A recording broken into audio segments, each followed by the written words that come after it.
So good evening, ladies and gentlemen. Thank you for joining us again this Wednesday, last Wednesday of the month. Today we are privileged to have Dr. Gabriel, who is going to look at some helpful artificial intelligence tools and apps for academic pursuit. So this is really one of my favorite topics to discuss in research, because in the past there was not so many tools that one can use to do this, to help you with your journey of research. But nowadays there's a lot of tools, but of course, as many as they are, it can also be confusing. One has to do a good selection. And yeah, so we'll see what the good doctor will teach us today.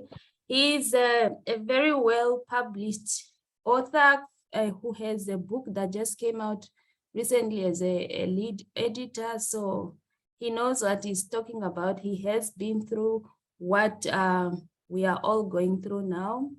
So let's give it up to Dr. Gabriel. Thank you.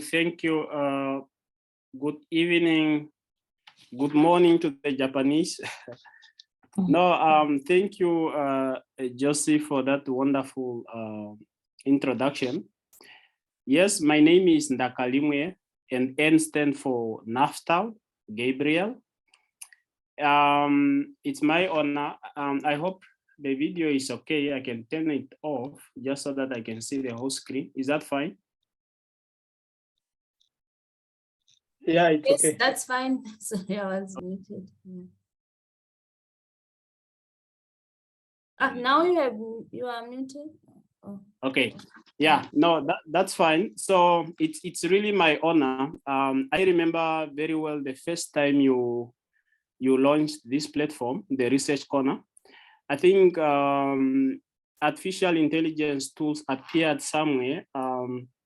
And I feel really honored to give this presentation on this platform on artificial intelligence tools for academic pursuits or success. You may agree with me that these days the world is moving into the fourth industrial revolution, where efficiency or high efficiency is the goal. And this is going to be, of course, be driven by these artificial intelligence tools, including machine learning, as you guys were talking about it, deep learning, and of course, this is going to be achieved using big data. That's why I think the course or the field of data science is gaining relevance nowadays. It's really an era of digitalization and an era where internet is really put to work. And in academics, like what Dr. Mkoto just mentioned, that there are several tools, artificial intelligence tools. Some have been there or developed much earlier. Some were just recently developed. And these tools, they really have a lot of features to make our work much easier, to save our time as academics, to reduce stress, stress as academics, and it just up to us as academics to really embrace these tools that are available or exposed to us, so that we can make our journey memorable. So for this presentation, I'm going to just share or create an awareness of some of the softwares out there, looking at what they do, and not really going into depth. As you may know, I'm not a computer expert, so to say, and you are going to understand just in a minute what I specialized in. Okay, I hope you can see that new slide. I just want to know that the slide is working. Yes, okay. You can see it, yeah. All right, so who am I? So Gabriel Naftal Gabriel is an academic. I'm a senior lecturer at the Department of Fisheries and Ocean Sciences. It used to be Fisheries and Aquatic Sciences, but after this restructuring, we have adopted a new name. Now it's the Department of Fisheries and Ocean Sciences. So yes, I work for UNAM, but I work for the campus in at the coast, Semnioma campus. So I have a PhD, of course, in fisheries and aquatic sciences. I just got it last year, 2021. Very new, very fresh. So I also have an MSc in agriculture, aquaculture, to be very specific. I did that MSc in China, Nanjing Agricultural University. That was between 2013 and 2015. And then my BSc was in environmental biology, molecular and physiological biology. Some call it double major in biology. I got that in 2010. Yeah, so you can see I'm a UNAM, loyal alumni, so to say, looking at the 2 degrees from the same institution. Yes, like what Jos indicated earlier, I have about 33 research articles. This include now the book chapters. And I can say research articles are more than book chapters, or maybe they are drawing somewhere there. And these research articles will be, you can find them distributed in this publishing house. And I hope you can recognize some of the publishing house that you know there, Elsevier, Taylor and Francis, Springer, and so on. And I also have authored 2 academic research books. One is now that one, and what Josie was talking about, the one that just recently came out, is the one that's looking at the emerging sustainable aquaculture innovations in Africa. And then I have been a reviewer for several journals. I can't mention them. And I've been a guest editor for also several journals. And being an academic, I also mentor students either through supervision and or through at a personal level, so to say.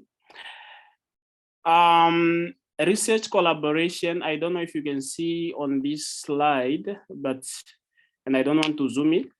But all what you can see there, yes, locally, I have collaboration or networks at NAST. That's a local, I hope we are all Namibians here. I hope so. Yes, that's a local university. I have connection in Limpopo, that's South Africa. I have partners there, we work together, we publish together. I also have partners in Zambia, Center of Innovative Approach, and I have connections and collaborations in Iran. I have a friend there who we publish books together, research articles together. And just to also mention, this guy in Iran, Dr. Gassem, is a guy we just met on ResearchGate. I hope you all might be familiar with that network. So we met on, he actually reached out to me. He was interested or very fascinated to see what I'm doing. And he was talking about maybe we can work together on certain project. Then I put him on a book chapter. He was very quick to respond. And I think to be a successful researcher or academics, prompt response is key. And of course, I have connection in Thailand. And here, this is the university where I'm going to do, or I have a fellowship here, the Asian Institute of Technology in Thailand. And I still work with my former fellows in China at Nanjing Agricultural University. And at one center in Ushi, this is where I was based when I was in China. And then I have recently, I got a fellowship, the Fulbright fellowship that I will do it in Kentucky State University. And this is where I'm gonna spend most of my next year at Kentucky State University, just to do a few research there. Yeah, so enough with myself. That's me, and I'm open to collaboration. And I should say, you might say you are from statistics, mathematics, and all that. There must always be a link to, this courses, science. There's always a link. Yeah, so I'm open to research and collaboration. So now let's go back now to what we are talking about today. Maybe for those who are not from the field, what is artificial intelligence? This is, I think, a definition. I don't know, maybe I got it somewhere on Google. So this refers to the simulation of human intelligence in machines that are programmed to think like humans and mimic their actions. And this involves now the use of data, like I mentioned, to really provide information for decision making. And then you also find the mathematical questions that are solved using artificial intelligence. And now also many apps, that direct you towards recommendation, which is based on artificial intelligence. And maybe while we are here, I just want to give you a scenario where, when you nowadays, when you type or you search something, you see that if you go to another a search engine, there's already recommendation, suggestion, and you can already see nowadays things on the cloud, things are connected, and these softwares or applications are able to read your behaviors and recommend. So that's what we are talking about. That's the era we find ourselves in. And it's either we embrace it or we really, fail in achieving a lot, because this revolution is happening. Okay, maybe when we are talking about now the use of this artificial intelligence in academic writing, I on this slide, I just want us to think about some of the problems, the main challenges in academic writing. And I think once we look at this, we can clearly understand how we can take advantage of artificial intelligence in solving our academic writing challenges and problems. And I hope and I'm sure if you check on your far right, that image that you see there, it's very relatable. A lot of us can relate. When you send your proposal, your thesis, this is what you get most of the time. I've just listed a few now, problems that always, when the thesis is red and blue, whatever color is there, the main problem is always grammar. This is now also from experience, when I get my thesis from the students, and so the main problem is the grammar, the punctuations. You also find a lot of sentences that are so not readable, understandable. There's unconnected ideas, and linking words or coherence is always a problem. And you find that the text structure is always a problem, lack of logic, no flow. And I'm sure this word wording, I remember very well when I was undergraduate.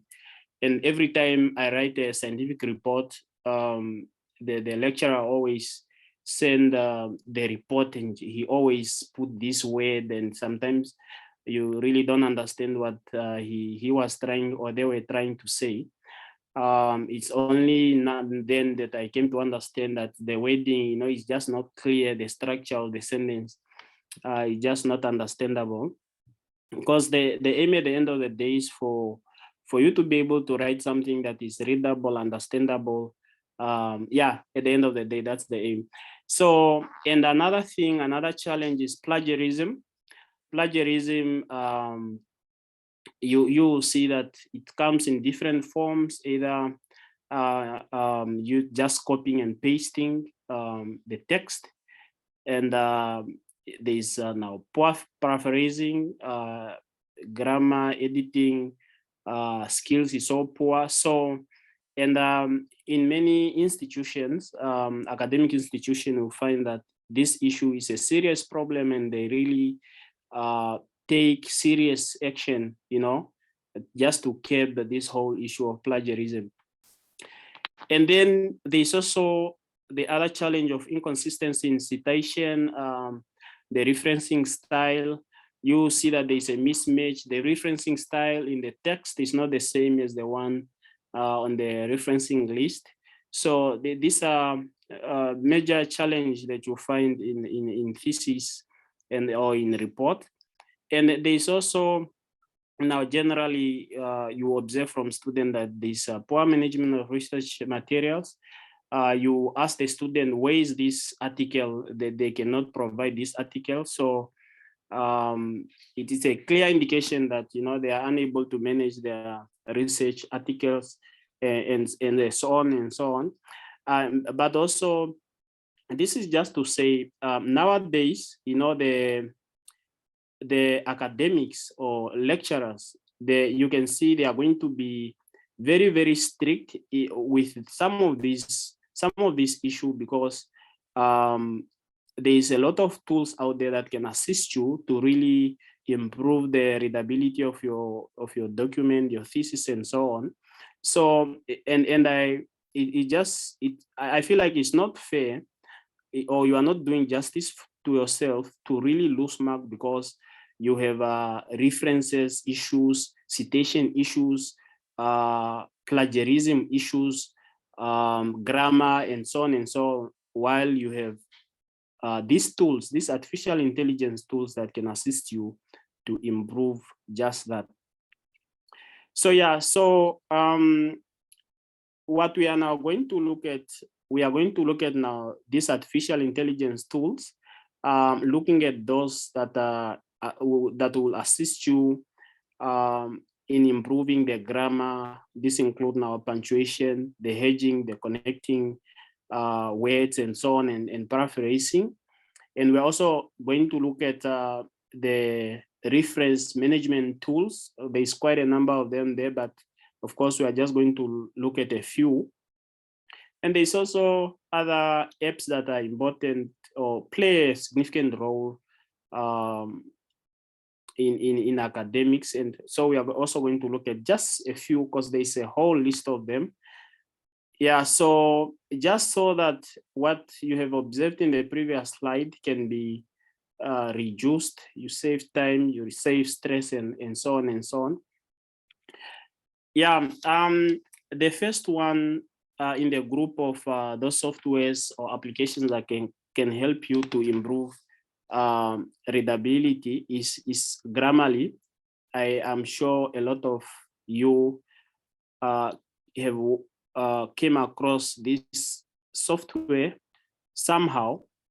So Grammarly is a free software, but it's cloud-based writing assistant application.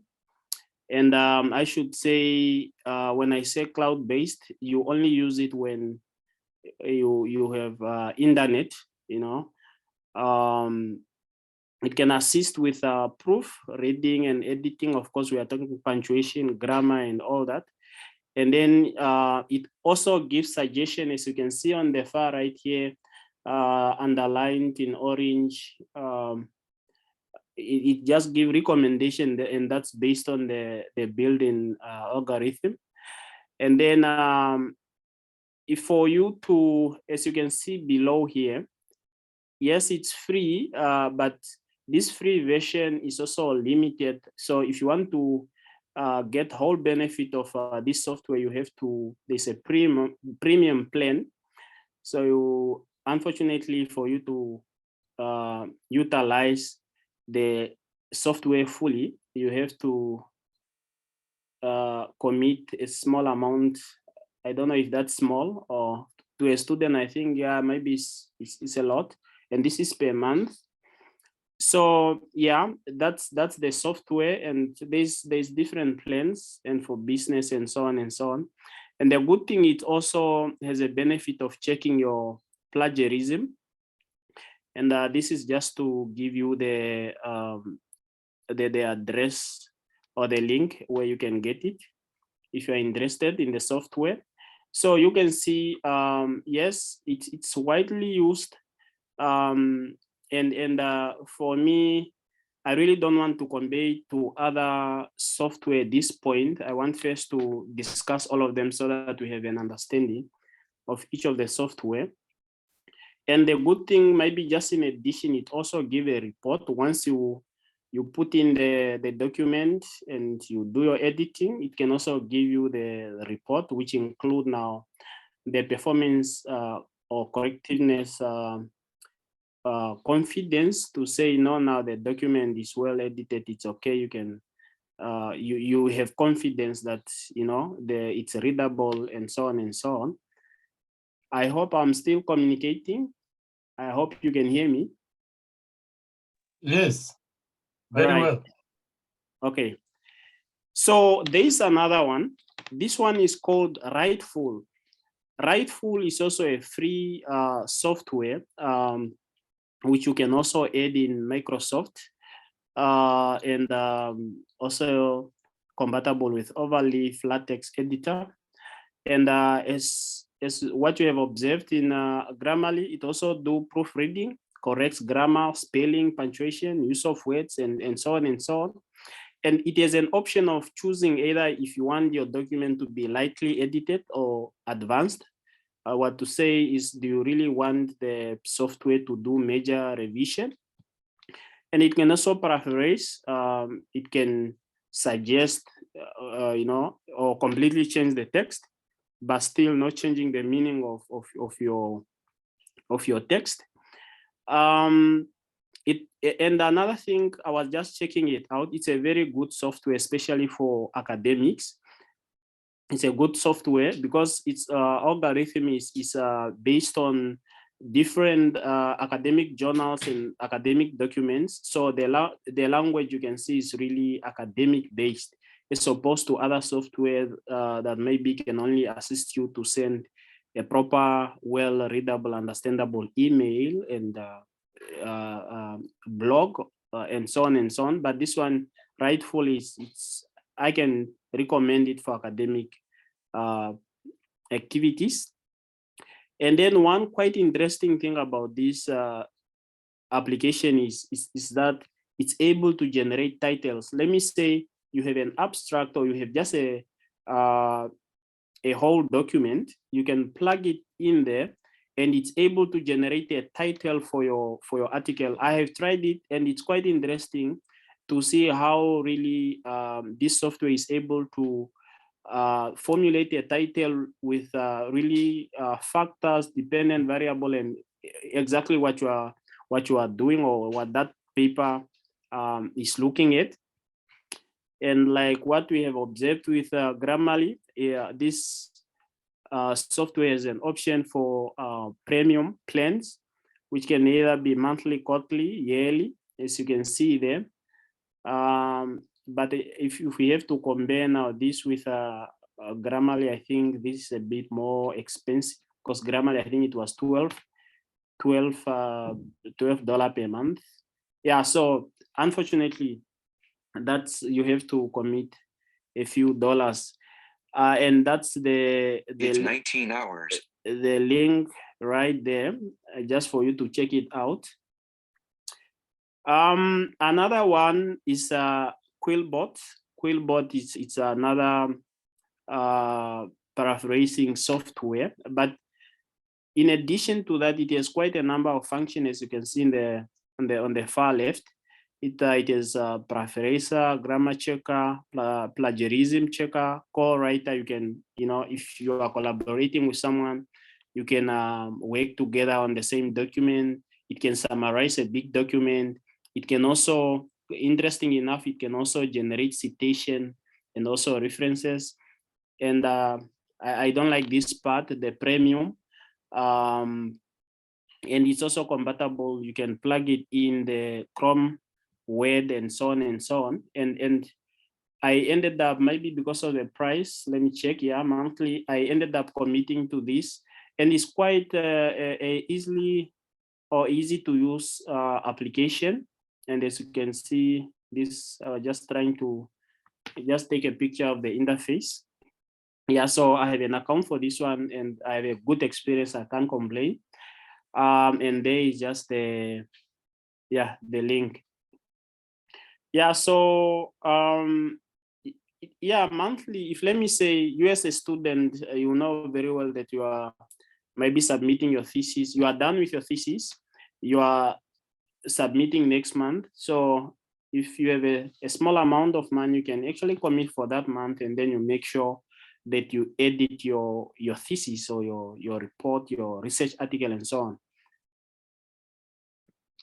Another application that I came across is Pro Writing Aid app. It's a free open cloud-based software, you can also edit in Microsoft, Firefox, Google Chrome, Outlook, and so on and so on.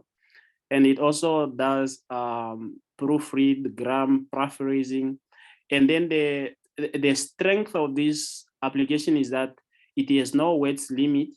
And I forgot to mention that Quillbot, it's depending on the plan that you have, especially the free plan, you are a bit limited to the maybe number of words you can work on during that particular time, as in maybe that month or that time that is open.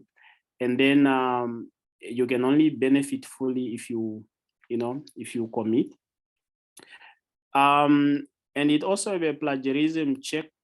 And the good thing again of this software is that in addition to all this function, it has collection of books and other materials.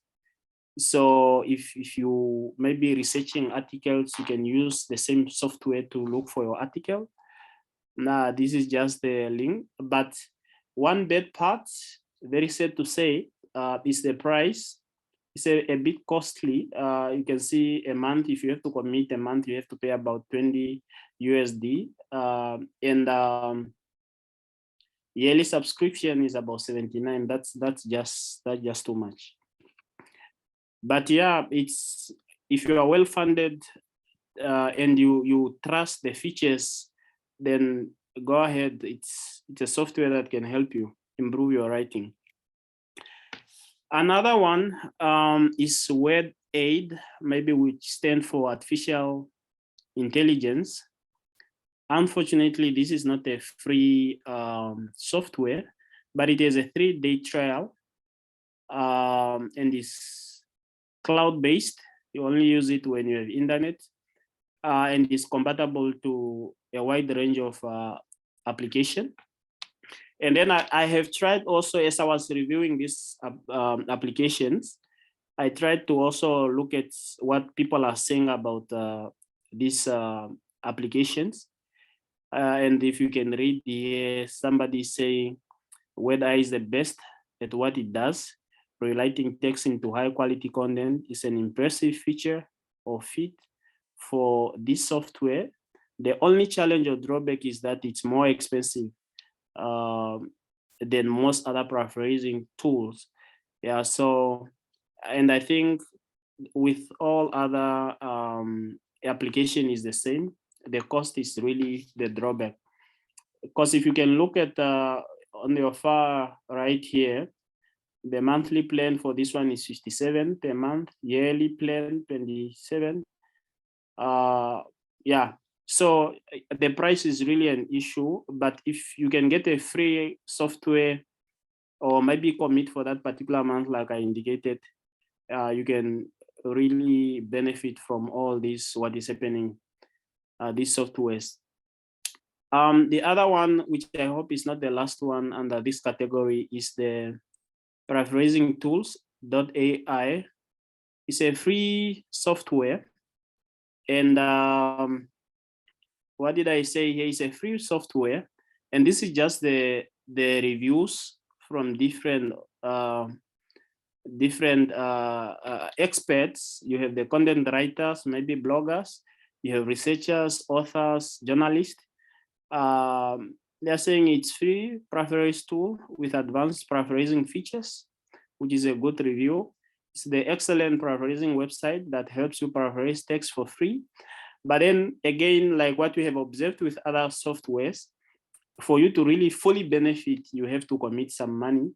But if you look now at the premium here, the executive, I think maybe is the one that is 30 per month.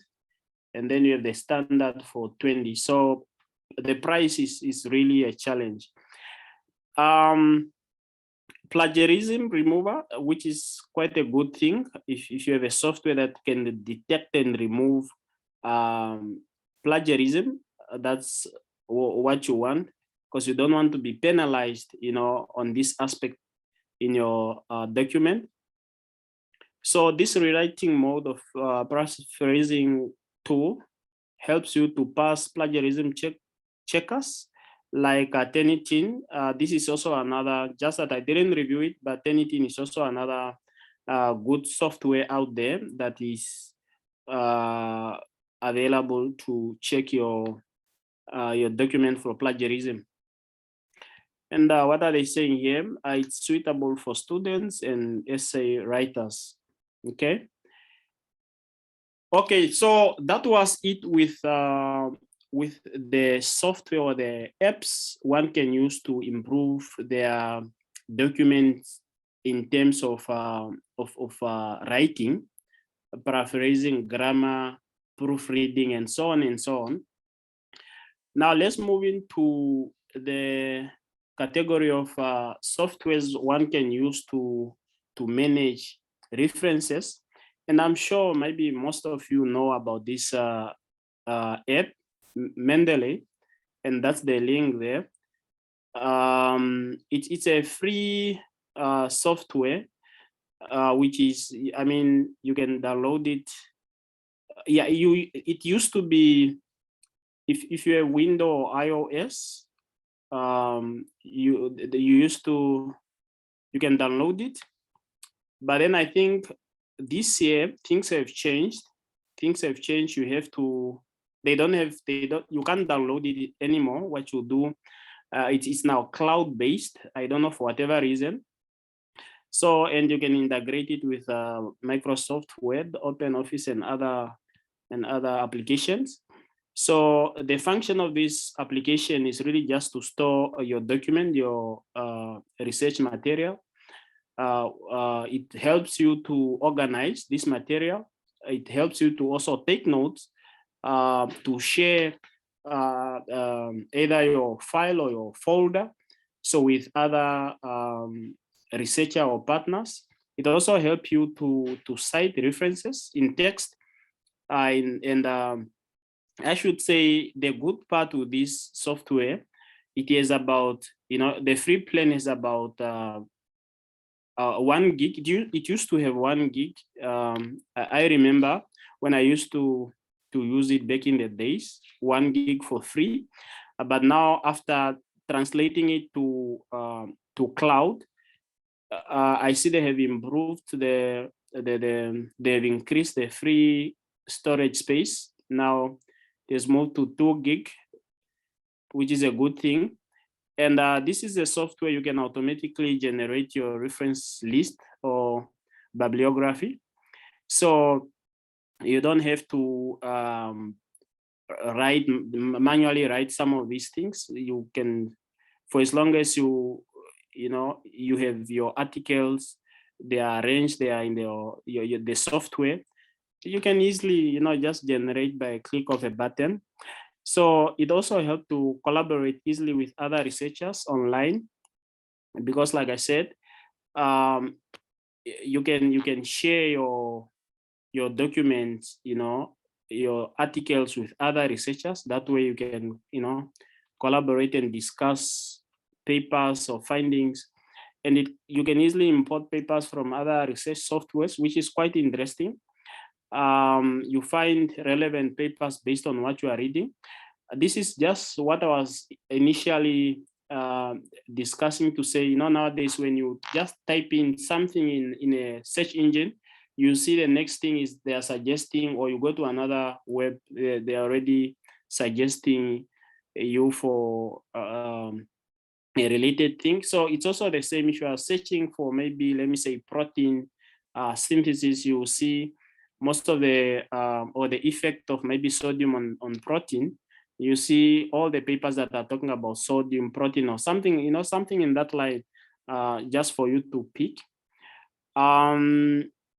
Access your papers from anywhere online, so you can actually use it online.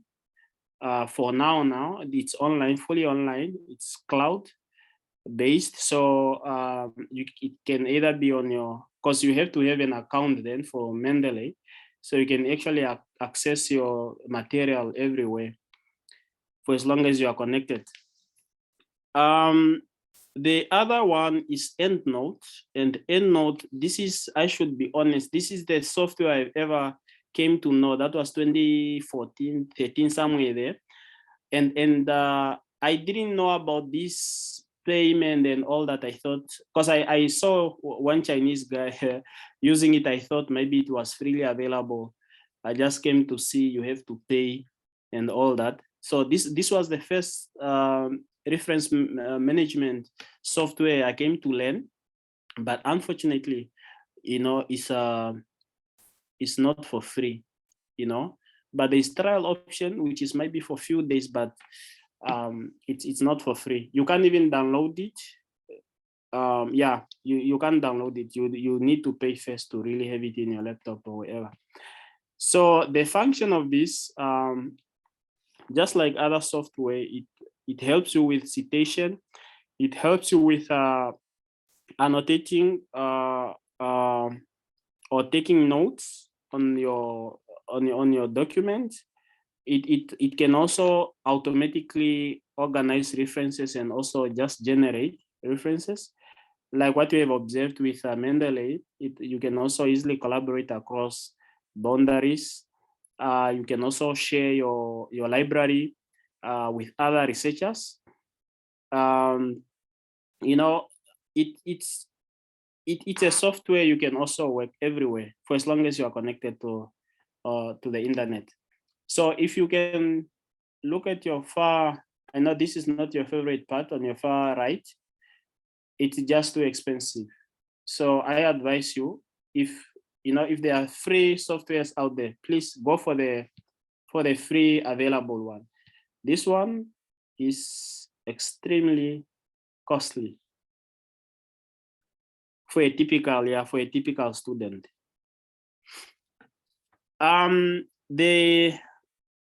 The other software that I came to, I think I've been with this software for about 3 years now.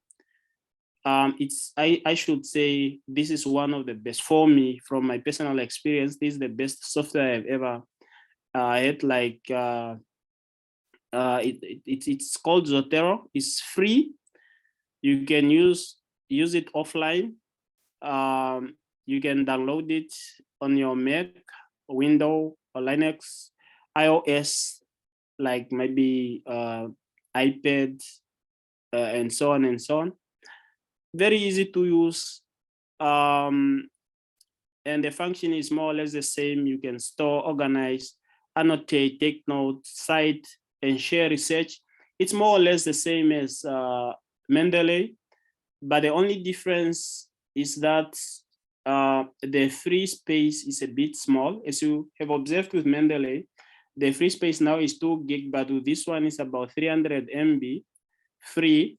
But of course, if you want to scale up, you have to commit some money.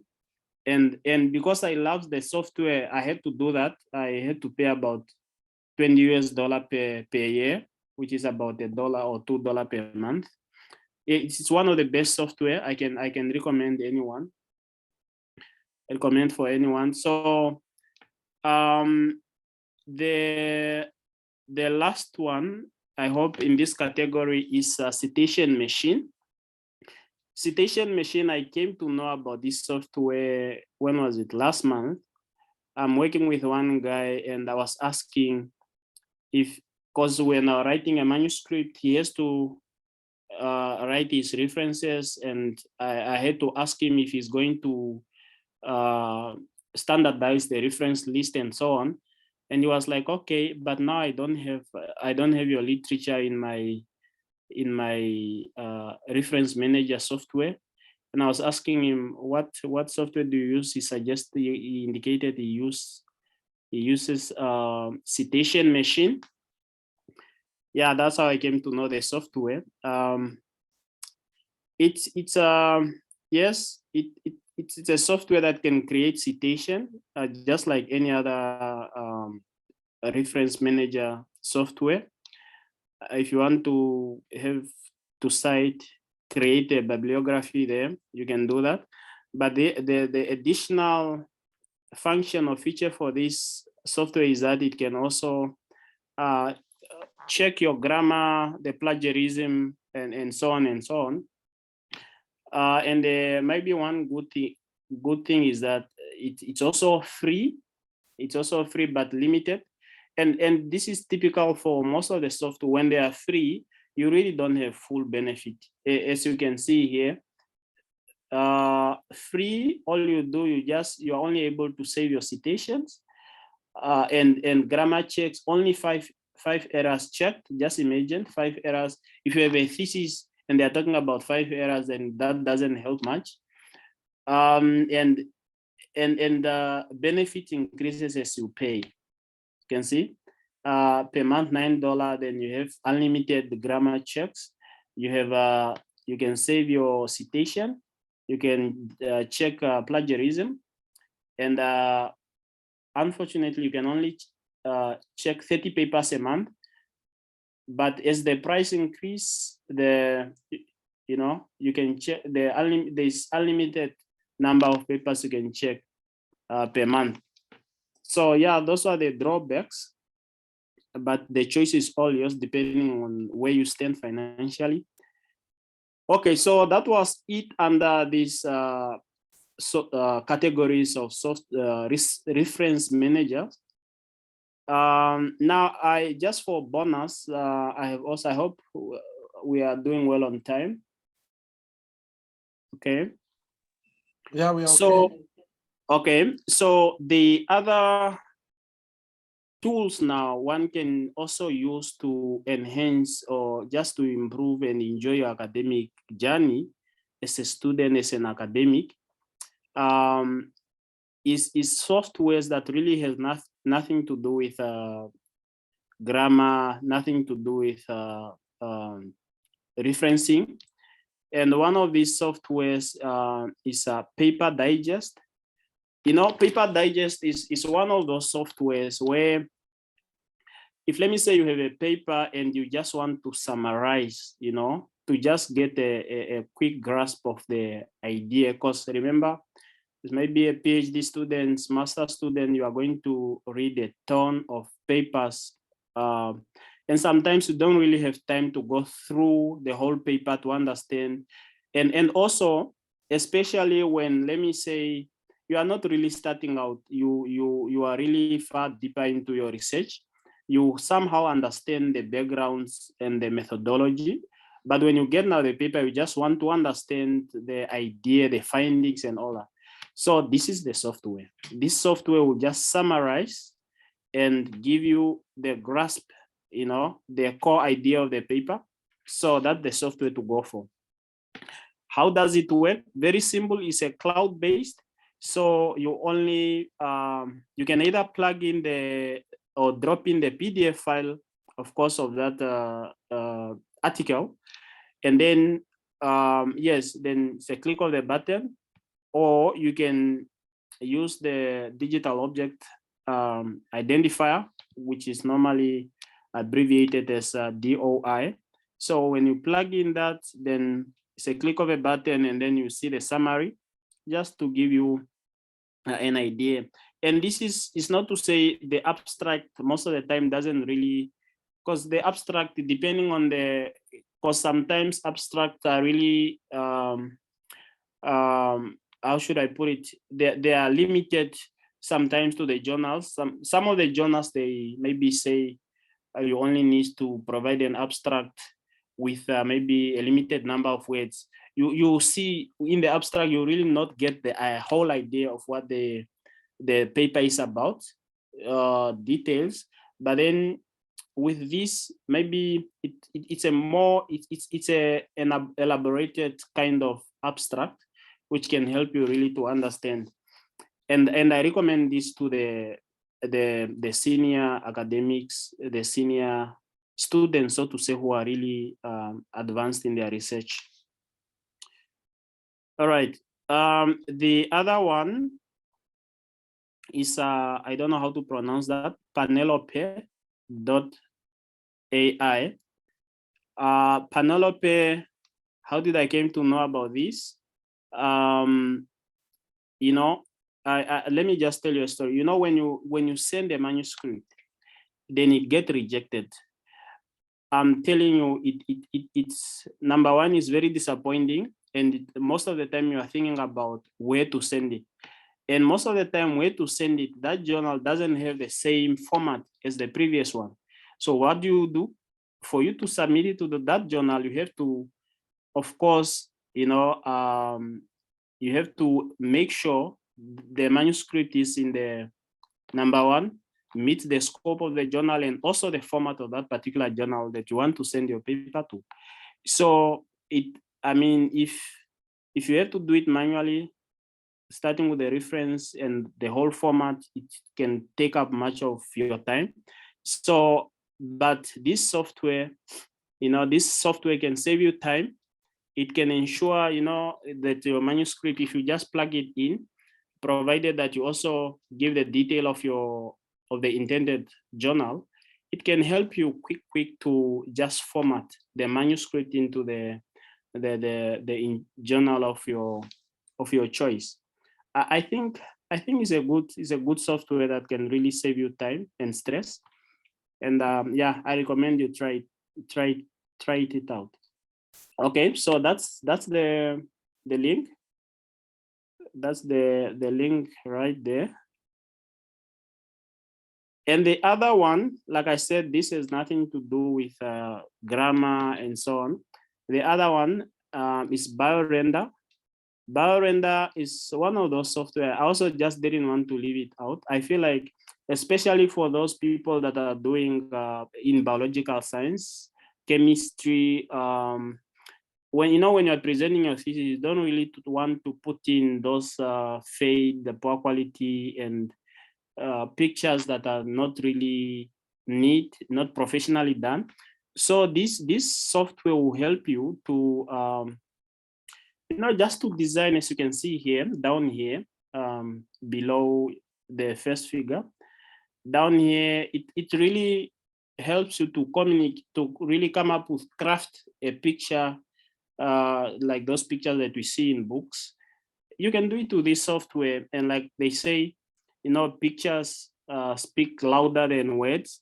So sometimes when you have this software, it can really enhance the communication capability of your paper or strength of your paper. So yeah, BioRender, try it out, and it's a cloud-based.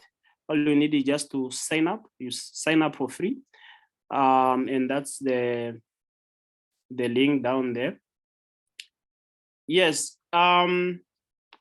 With the application, that's all I wanted to share with you. Just create awareness. I don't know much about the inside of the softwares, but I can tell you about the function, what they do, and how you can benefit.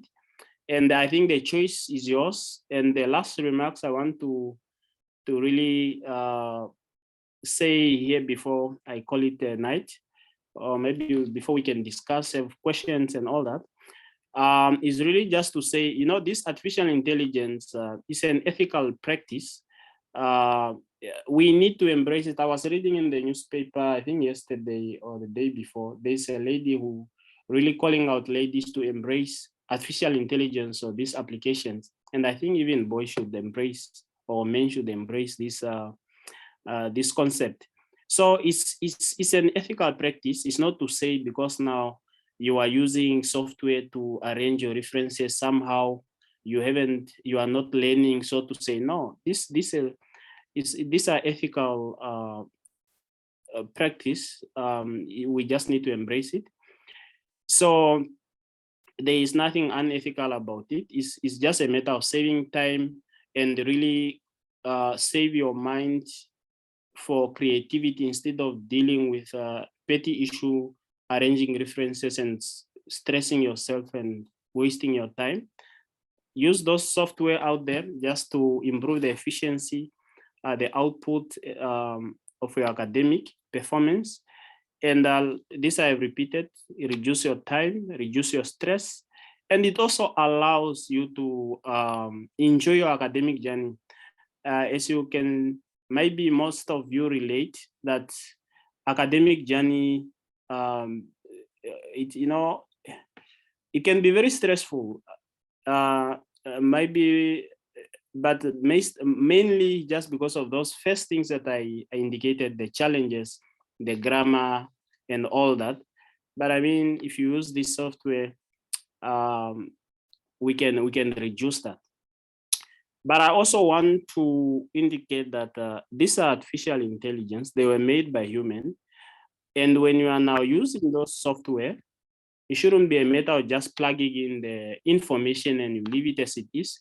It's really a matter of double checking, because artificial intelligence, in my opinion, is not there to replace human intelligence. It's just there to assist us, just there to, like I said, save us time. But you yourself as a student, you still have to first understand the principles, so that you'll be able to tell if something is wrong. If, let me say, in your reference list, some of this application, they will maybe not italicize the scientific names.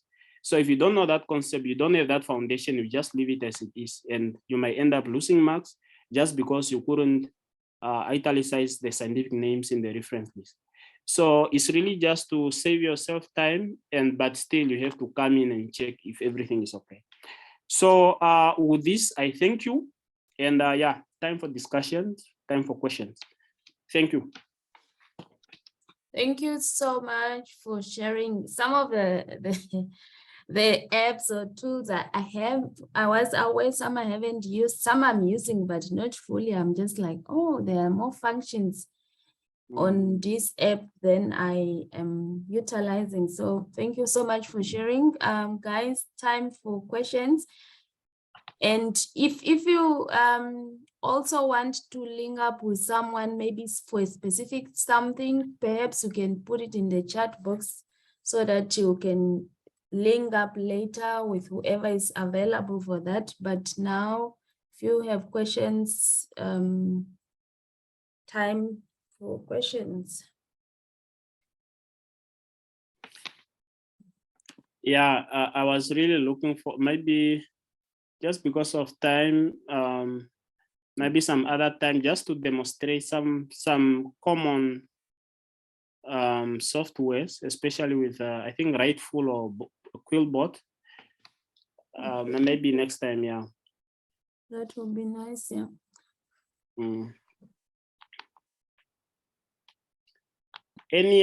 Any question? Did you know these softwares before? Do you have them? Yes, I think there's one from Etuete. Yes, thank you so much. This was very smart. And very resourceful. Thank you so much. You should appreciate. My question, I know due to time, we might not be able to probably do it, but I think what amazed me most is the Penelope I. So maybe I know time is very limited, but I just didn't get real. How do I like plug in? Can you just maybe briefly say it while we are still going to do our own research about it, but just to kind of have an insightful. Yeah, no, thank you. Can I go ahead, Josie? Yes, please. Yeah, with this software, based on the description, it's really just to change. If like I gave a scenario where if let me say, I'll give an example. If let me say you write your proposal, and then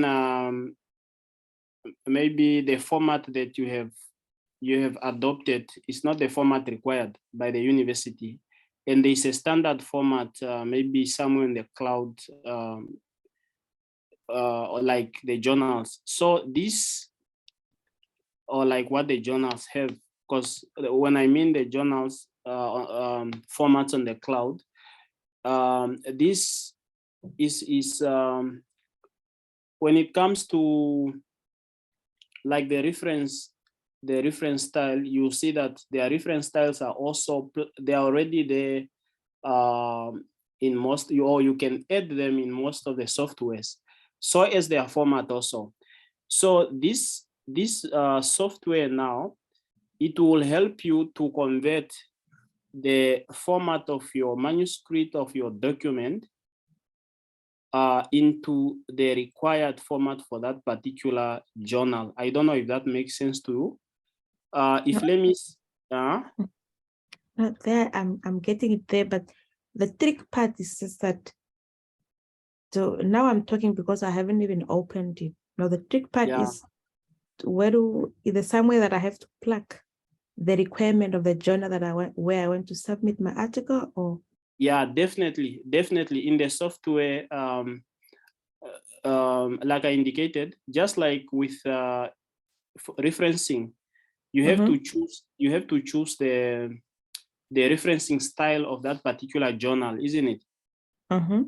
Yeah, so that as you are going to cite, you are citing using now that style for that particular journal, and even the referencing style will be the same and all that. So it's also the same with this one. So it will, as you can see here, I don't know if maybe let Yes, me try. I can see. Yeah, even the maybe the arrange, or how you should write the, maybe the authors, it shouldn't they shouldn't be written maybe in full or so, dot and all that. Yeah, it can do that for you, but that you could do it manually. So, and that's based on now the format that is on the cloud. Yeah, I'm not an expert, but that's the description out there. Okay, yeah. Oh, thank you. But I think it's very helpful. It will really save you time. Okay. Yeah. Right. Thank you. There was a hand from Marcus. Oh yeah. Marcus, Yes, go ahead. Shweta. I can just say a few words. And yeah, maybe before I say anything, I really want to thank Doctor. He really gave us a lot of information that was really useful. I wanted to point out a very important point, because this is what I have struggled with individually at the personal level, to start using these softwares, because I was really struggling with something that he said, accountability and credibility in academia. I was like, is it really right to use these softwares and do things by these softwares? But I came to learn these things from so many people. For example, here in Europe, so many professors are using these softwares, and these are really some of top academics that are publishing every time in really prominent journals, but they are all using these softwares. It's like everyone is using it, but it's something that we can remember. We used to count with sticks, and then later on we are counting by ourselves with calculators, and then Excel came in. But at the beginning, Excel was not ethical to use to do things. And now Excel is like the basic, is where you start off from. So these things can really be used, and they are very, very useful. I have tried Mendeley and Zotero in terms of references, and they are super useful, and you stay organized without losing anything through the process. Thank you very much. Right. Yeah, no, that's noted. That's very, very true. The point you mentioned there, it's up to us to embrace, because this thing is about just increasing efficiency, because there is no knowledge in knowing how to write or memorizing APA, instead of just having a software that can help you to do that. So I think we need to spend more time on data collection and also really analyzing and critically understanding our data. That's the most important part. But references, citing, you lose your marks because you can't put a comma. I don't think that's knowledge enough. Let's embrace these softwares. Thank you. Yeah, thank you. There is one question that came directly to me. I can take this one also. The software checking plagiarisms are similar to those used by university, and how to edit in Mendeley and to Mendeley to APA. So yes, the universities, they use the same softwares to check. It just depends. The university, of course, they pay, so they have more access, or they can get more if you are comparing to somebody who is using a freeware. UNAM recently moving to Turnitin, which is one of the softwares that Naftal just mentioned. So the universities, they use the same. So if you use some of these, but the difference will be whether it's a paid version that you are using or if it's a freeware version. So if it's free, then you have a little bit limited usage comparing to the paid version. And if you can edit Mendeley to APA, so when you are using Mendeley, I use Mendeley, so most times you can change most of the journals and the different referencing formats. You can change from one to the other if you are using this software very easily, just on a point of a click. So comparing to if you have to do it manually. So that's actually one of the beauties of using these softwares. Then we have two hands. One is first we give it to Hiskia, and then Gabriel. So maybe two of them, you can raise your questions and they will be taken to answer. All right, no, thank you very much, Doc. I just quickly wanted to ask under the challenges there was that one slide and Doctor mentioned that under the resource management, yeah, so my question is, it says that students expected to keep track of all the materials that they use in their literature, like are you supposed to document or file all those articles? And yeah, maybe if you use like a book or you make reference to a book, are you also expected to somehow keep, I'm not sure now, maybe if you borrow a book from the library, how do you keep that as a reference, that if your supervisor asks for that piece of work, how do you handle that? Okay. Yeah, will you take that? Or should I go on that one, Josh? No, let's take the next question and then you answer them at once. Okay. Thank you. Gabriel R. I will think it's Rebecca.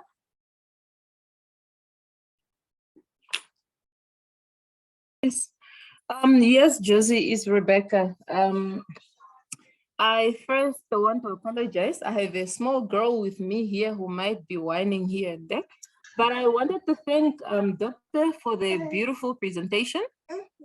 And what I wanted to touch on, it's not really a question, but I wanted to touch on the first person who posed a question about Penelope AI and how to plug in the citation style and whatever. For me, I have personally been using Mendeley. So I'm religious to it. I can say I have gotten to know a lot of tricks on how to use it. And as an emerging writer, believe me, I've had my fair share of rejections from journal, and somehow I know you can easily give up because you're already heartbroken and now you have to change the references and stuff.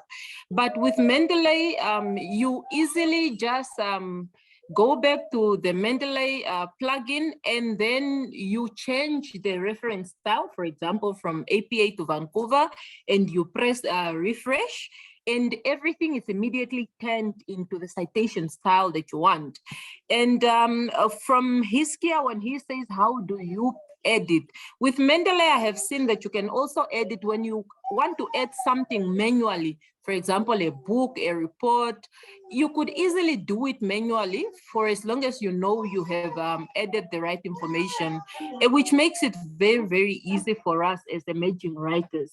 Yeah, that was my point. But I think, Josie, I would like to suggest that you also have another session where we get some of these free apps, because obviously if it's free for a student, that's the best.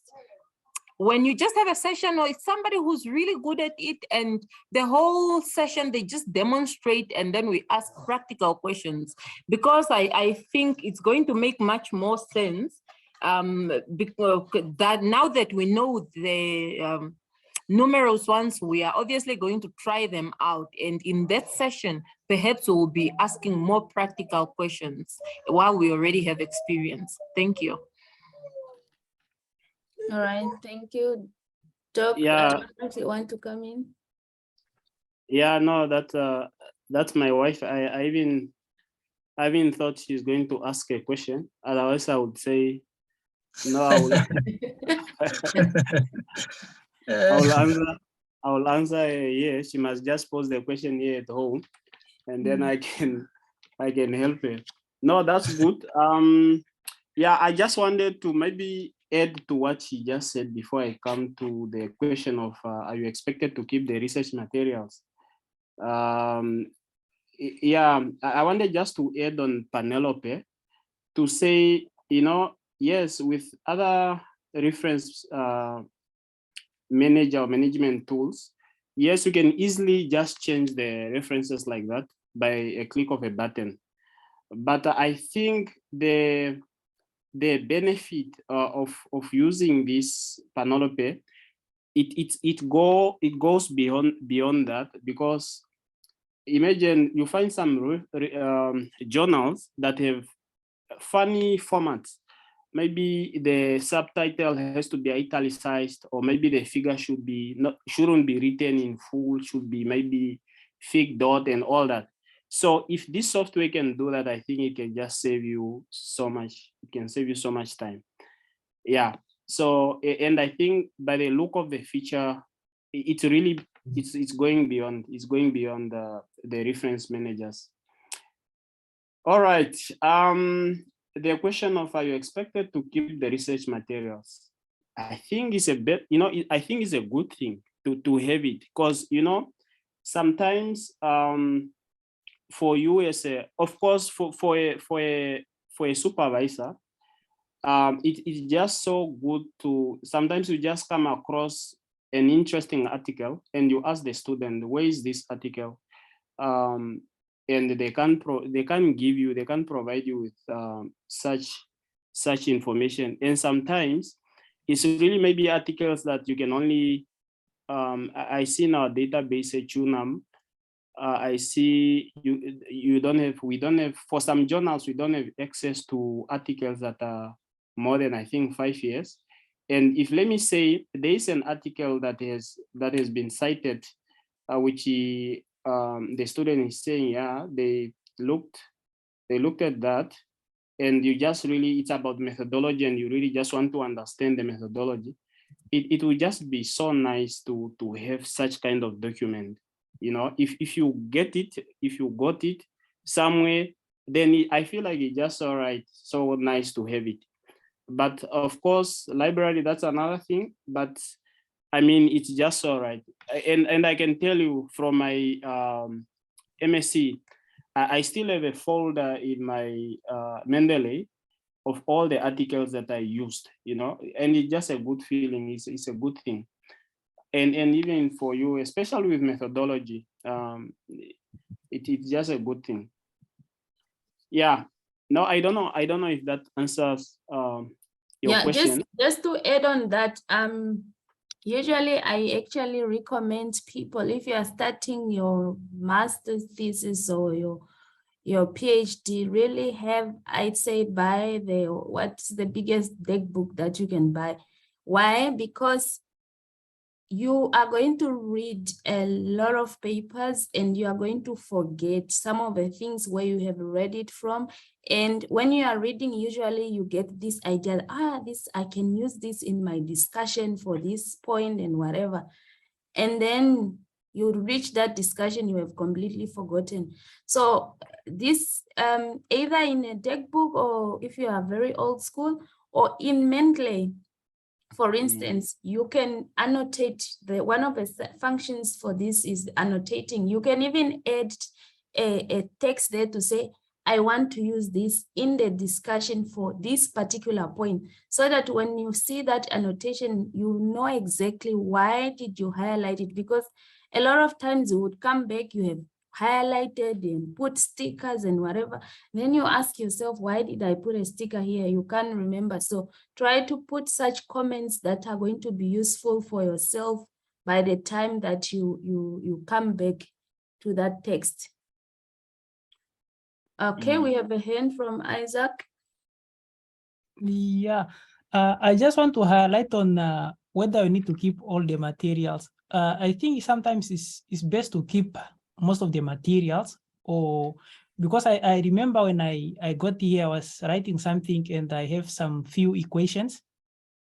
And my professor, my supervisor asked me, because he have never came across that specific equation. And he asked me where I have found it. I have to look here and there, but lucky enough, I found that article. So sometimes, especially as either as, let me say, as a student or as someone who is a supervisor, you need to keep track of most of the articles or materials or resources you have used, just in case your supervisor asked where you have found that information, you know exactly where to find it. Exactly. Mm. All right, thank you. I think there is no questions. I have a comment from me here, Josie. Yes, please. Thank you so much. Me first, I was very, very impressed. I was looking at the record and the statistics when he got his master's. In 2015, PhD, more than 30 articles and plus other materials in the senior lecturer.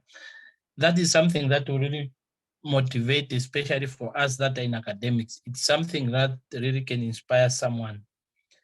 And of course, when someone was away, of course, we are expected to come back with a bag of things, and this is very appreciative. I just wanted to comment there on the prices of those softwares. I have used Quillball? Quillball, sorry, I don't know how to. I've used it, but the trick that we have used is that I have observed it's compatible. I mean, if you can use it we're using it like more than five people.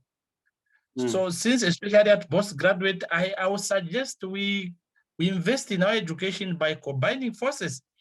There's nothing wrong with us. We combine the money per year and we are 5 or 6 or 7 with one account. It works. You only need to use it at a certain time. And if you check those prices when doctor was presenting, the more you pay per year, the cheaper. If you just check very well. For example, if you pay per year, if you subscribe per year, it becomes cheaper than someone just paying per month. If you just look somewhere there. So it's rather we combine forces at postgraduate, we network and we create an account that we can use 5 of us. We can, I mean, we buy a lot of things, but we can try to invest in our education. That is one. The other thing I just wanted to add there is that while you were here, I was just to add, although it was not part of this, there is I just wanted to mention a function it is in Excel called Power Query in Excel. If anybody have heard of it, I just brought it up because it's one of the best function that is used to do data cleaning. And if you read it, they will say it's one of the best things that was introduced since the existence of Excel. I have wrote in the chat the Power Query in Excel. Go look it up for YouTube. I also have a small video, or there's a small video on YouTube that help you to do it, and it can help you to clean and combine tables just on change the data set from long format to wide format just in a click. It's done. The things that used to spend days of struggling to clean up data. And lastly, the last what interests me is that last comment: artificial intelligence does not replace human intelligence. Just my favorite. Thank you. Yeah, thank you so much. Again, if you are interested in data analytics, please, Wanga have shared his number here. You can text him on WhatsApp. Then you can link up and he can give you guidance, or maybe join one of the WhatsApp groups that they are discussing data issues. So do we have more questions? I don't see any. So there are questions about whether the presentations will be shared. Yes, the presentation will be shared on emails to everybody who have registered, and I think anybody who have ever participated in Research Corner.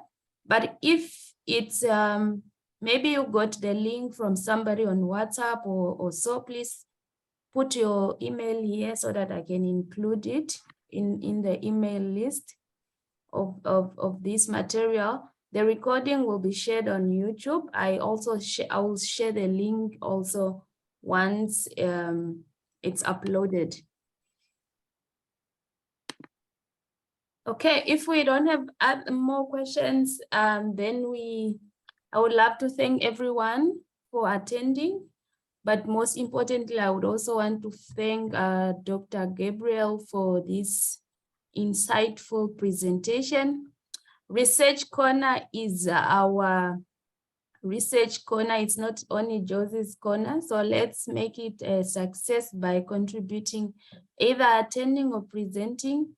So it's really good to have more researchers getting involved, and especially people that love more research. If a person only got his PhD last year and he's already having 30 articles, it means he loves more research than I do. So I'm very happy to be here with you today. There is a hand coming up. Is that a new question coming up? Or? Yes. Yeah.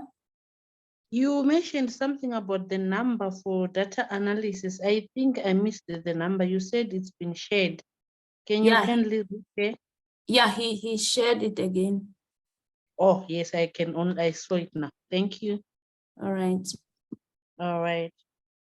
Right. So thank you, guys. And I think that is it for today.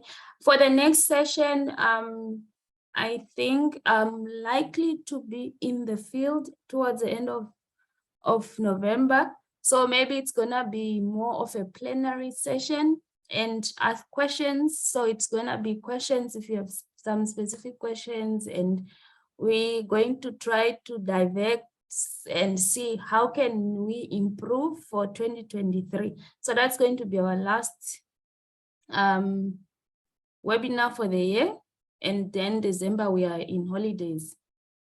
So please, for next session, if you have some comments or remarks on how do we improve, join next session. I will share the link as time goes. All right. Thank you. Thank you for having me, Josie. All right, thanks. And good night and good, I don't know, Japan. What do I say? Yeah, it's still good night. Otsukare-sama. Otsukare-sama desu. Okay, no, Des. no, thanks for joining us. That shows the value of this platform. Staying up late this time. We will.